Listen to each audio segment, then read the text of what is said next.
Walk into Grandma Agnes's New Orleans kitchen on December 25th, 1974, and watch her making coffee with chicory. She'd brew coffee using community coffee with chicory, a darker, stronger coffee with roasted chicory root added. She'd serve it hot with milk and sugar, or over ice with sweetened condensed milk for café au lait. The drink cost 50 cents for a pot and served 10 people. It tasted stronger and slightly bitter than regular coffee, with the chicory adding an earthy, woody flavor. Coffee with chicory was a New Orleans tradition that stretched expensive coffee with cheaper chicory root. Coffee with chicory didn't disappear in New Orleans, but the rest of America stopped drinking it by 1985 when Starbucks convinced people that good coffee meant single-origin beans without additives. The tradition died when chicory became old-fashioned and coffee culture shifted to expensive, pure beans. Grandma Agnes never stopped drinking community coffee with chicory. She drank it every Christmas morning until she died. But her grandchildren, who moved away, switched to Starbucks and forgot what real New Orleans coffee tasted like.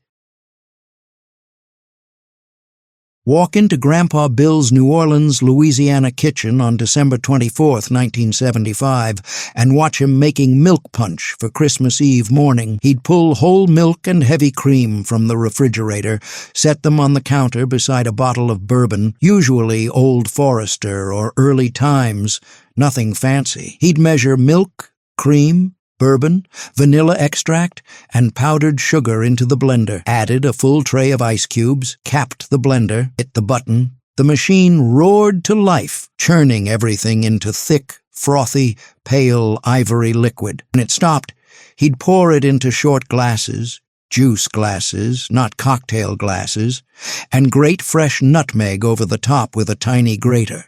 The nutmeg floated on the foam like snow. The drink was cold, creamy, boozy, and served at 9 a.m. on Christmas Eve. That was New Orleans. That was tradition. The drink cost about $2 to make a full blender pitcher and served 8 people. It tasted like boozy eggnog, but thinner and less rich. More drinkable, less heavy. The vanilla and nutmeg added warmth, even though the drink was ice cold. The bourbon added bite. Milk punch was a New Orleans Christmas tradition going back generations. Sweet, creamy, alcoholic, and served cold even in December when the rest of America drank hot cocoa. In Louisiana, Christmas morning meant milk punch. It was civilized. It was festive. It was what adults drank while the kids opened presents. Milk punch mattered because it connected you to place. Grandpa Bill's father made it. His grandfather made it. It came from French Creole tradition. Brandy milk punch served at fancy New Orleans brunches in the 1800s. By the 1970s, bourbon replaced brandy, but the ritual stayed the same. You made milk punch on Christmas Eve and Christmas morning. You served it to family. You toasted the holiday. That was how you celebrated in Louisiana. Milk punch didn't disappear in New Orleans. Bars and restaurants still serve it today, but the rest of America stopped making it by 1985 when people decided blending milk with bourbon was weird and gross. The tradition died when regional drinks became too regional, and everyone started drinking the same drinks regardless of where they lived. Starbucks homogenized America. Peppermint mochas replaced milk punch. Nobody wanted to taste New Orleans anymore. They wanted to taste what everyone else in the country was tasting. Grandpa Bill never stopped making milk punch on Christmas. It was a tradition his father taught him, and he'd be damned if he let it die. But his children, who moved to Atlanta, Houston, Dallas, stopped making it the moment they left Louisiana. 5 drinks down, 45 more to go. Notice something? Every single one used ingredients you mock. Hawaiian punch, 7-Up, lime sherbet, instant cocoa. Your grandmother made Christmas drinks for 50 cents. You spend $8 on a peppermint mocha. That's the difference. Keep going. Stand beside Grandma Pearl's Florida kitchen on December 25th, 1978, and watch her making hot chocolate from scratch. She'd heat whole milk in a pot, whisk in cocoa powder, sugar, a pinch of salt, and vanilla extract until smooth. She'd simmer it until hot but not boiling.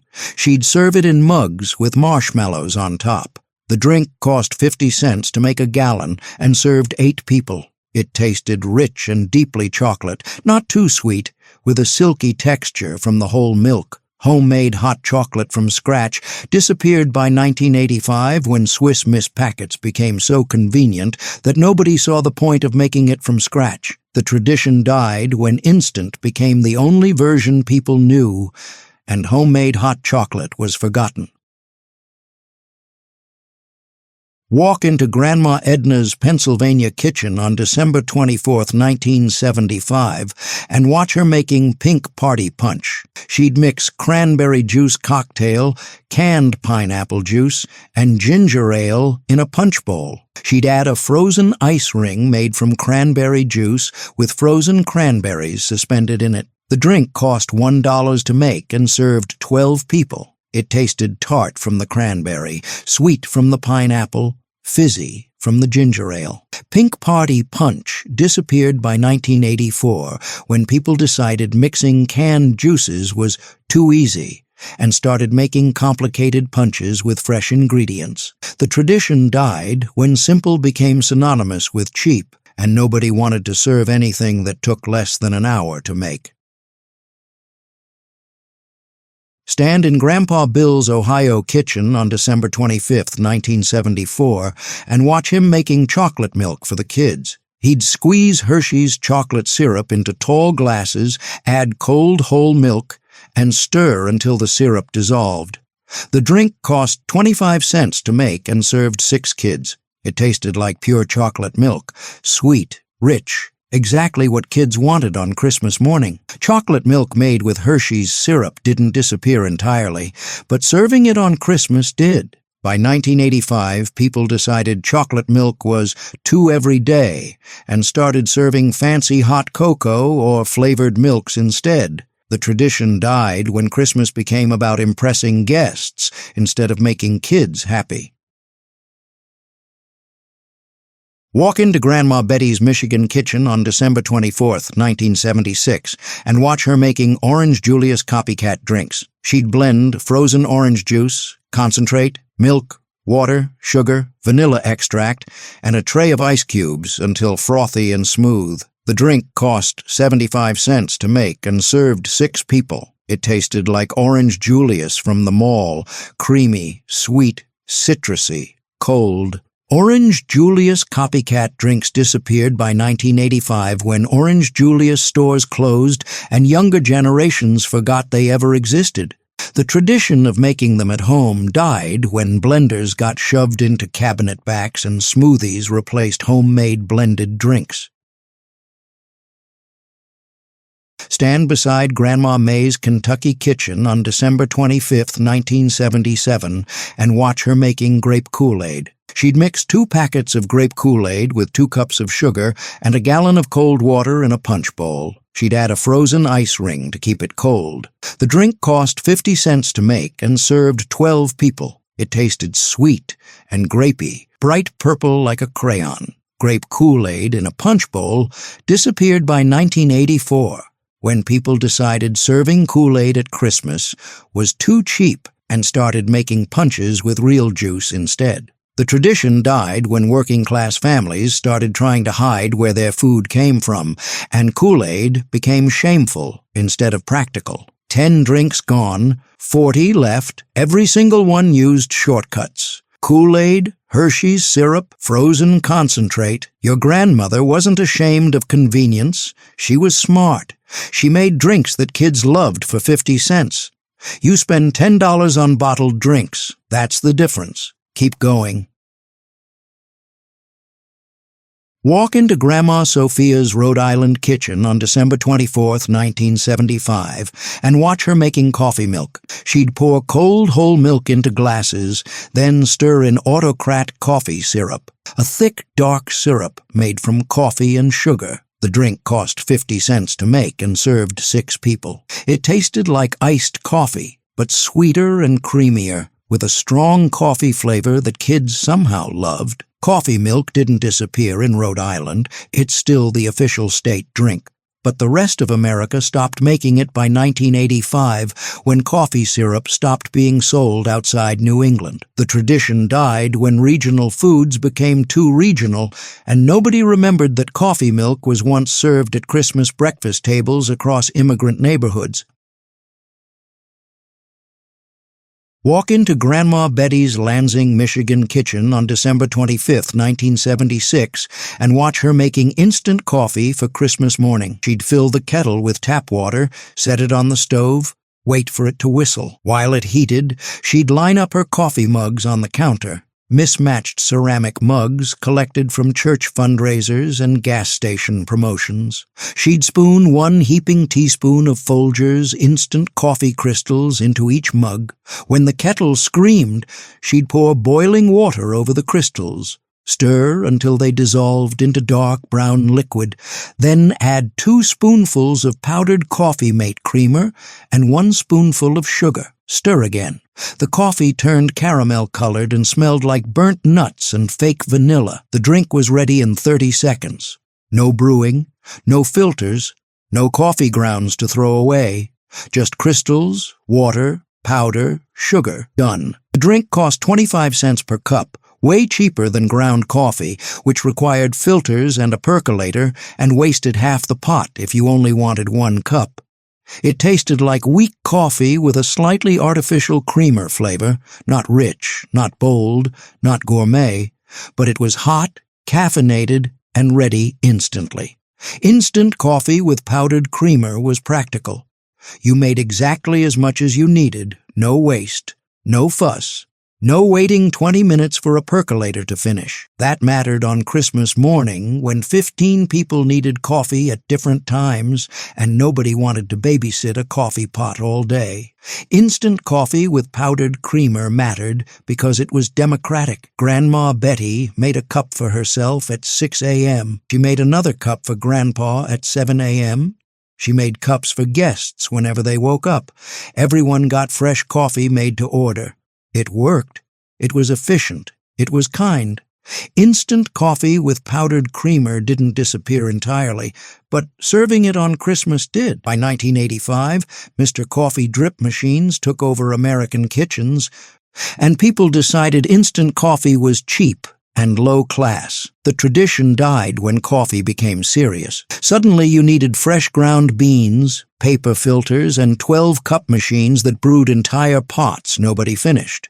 Instant coffee became something only old people or poor people drank. Grandma Betty stopped serving instant coffee on Christmas morning in 1983 when her daughter, your mother, bought her a Mr. Coffee machine for her birthday and said, "Mom, nobody drinks instant anymore. This makes real coffee." Grandma Betty smiled, said thank you, plugged it in once, hated it, and never used it again. She kept making instant coffee in secret, 1 mug at a time, exactly the way she liked it, with 2 spoons of coffee mate and 1 spoon of sugar. But on Christmas, when guests came over, she made the Mr. Coffee pot. She served real coffee that half the guests didn't finish. The pot sat on the burner for hours, burning into sludge, and Grandma Betty, who had perfected the 30-second cup of instant coffee that nobody wasted, watched her daughter throw away 6 cups of cold, burnt drip coffee and pretend it tasted better. Walk into Grandma Pearl's Clearwater, Florida kitchen on December 24, 1977, and watch her making Carnation instant breakfast for Christmas Eve breakfast. She'd pull cold, whole milk from the refrigerator, pour it into tall, clear glasses, rip open packets of Carnation instant breakfast powder, chocolate for the boys, vanilla for the girls, and stir each glass with a long spoon until the powder dissolved completely into thick, frothy, vitamin-fortified milk. The drink was marketed as a complete breakfast in a glass, vitamins, protein, minerals, and calories for kids who refuse to eat eggs, toast, or cereal on busy holiday mornings. The box promised as much nutrition as 2 eggs, 2 strips of bacon, 2 slices of toast, and a glass of orange juice. That made mothers feel like heroes. You stirred powder into milk, and your kids got a full breakfast. Carnation instant breakfast mattered because Christmas mornings were chaotic. Grandma Pearl had 10 people sleeping in her house every Christmas. She didn't have time to cook eggs, bacon, pancakes, and toast for 10 people before presents. So she made instant breakfast. Everyone got a glass. Everyone got vitamins. Everyone stayed full until lunch. It worked. It was practical. It was smart. She served it every Christmas morning from 1972 until 1981. Carnation Instant Breakfast disappeared as a Christmas drink by 1985 when the Martha Stewart era decided breakfast drinks were for rushed weekdays, not holidays. The tradition died when Christmas breakfast became elaborate. Stacks of pancakes, platters of bacon, scrambled eggs, fresh squeezed orange juice, and nobody wanted to serve powdered drinks on special occasions. It became shameful. Grandma Pearl stopped serving. Walk into Grandma Ruth's Vermont kitchen on December 25, 1976, and watch her making orange sherbet punch. She'd pour Sprite into a punch bowl, add a can of frozen orange juice concentrate, then scoop an entire half-gallon of orange sherbet into the punch. The sherbet floated and slowly melted into creamy foam. The drink cost $1.50 to make and served 12 people. It tasted like a creamsicle in liquid form, sweet, fizzy, creamy, with orange flavor throughout. Orange sherbet punch disappeared by 1985 when people decided sherbet punches were too old-fashioned and started making mimosas instead. Stand in Grandma Pearl's Georgia kitchen on December 24, 1975, and watch her making peppermint hot chocolate. She'd make hot chocolate from scratch, milk, cocoa powder, sugar, vanilla, then stir in crushed candy canes until they melted into the hot liquid. She'd serve it with a candy cane stirrer. The drink cost 75 cents to make and served 8 people. It tasted like chocolate and peppermint together. Sweet, minty, warming. Peppermint hot chocolate didn't disappear entirely, but making it from scratch did. By 1985, people started buying peppermint hot chocolate mix in packets instead of crushing candy canes into homemade cocoa. The tradition of making it from scratch died when instant became the default. Stand in Grandma Dorothy's Ohio kitchen on December 23, 1973, and watch her mixing spiced tea mix. She'd combine instant tea powder, Tang orange drink mix, sugar, cinnamon, and ground cloves in a jar. When guests arrived, she'd scoop a few spoonfuls into mugs and add hot water.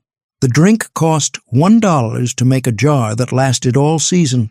It tasted like orange spiced tea, citrusy, sweet, warming. Spiced tea mix disappeared by 1985 when people decided Tang was fake and instant tea was low quality. The tradition died when homemade mixes became embarrassing and everyone started buying expensive tea bags instead of making drinks from powder. Walk into Grandma Betty's Michigan kitchen on December 25, 1978, and watch her making pink champagne punch. She'd mix pink lemonade, ginger ale, and white grape juice in a punch bowl. She'd add frozen strawberries for color and flavor. The drink cost $1.50 to make and served 12 people. It tasted fizzy and sweet, fruity from the strawberries, pink and festive. Pink champagne punch disappeared by 1984 when people decided non-alcoholic punches were for kids and adults started drinking real champagne instead. The tradition died when sober guests stopped being accommodated and punch bowls disappeared from Christmas tables. Stand beside Grandpa Frank's Pennsylvania kitchen on December 24, 1974, and smell hot mulled wine simmering. He'd pour a bottle of cheap red wine into a pot, add orange slices, cinnamon sticks, whole cloves, sugar, and brandy. It simmered on low heat for an hour, filling the house with spice. The drink cost $2 to make and served 8 people. It tasted warm and spiced, boozy and sweet, with the wine mellow from heating. Hot mulled wine didn't disappear entirely, but most people stopped making it at home by 1985 when wine culture shifted and people thought heating wine was wasteful.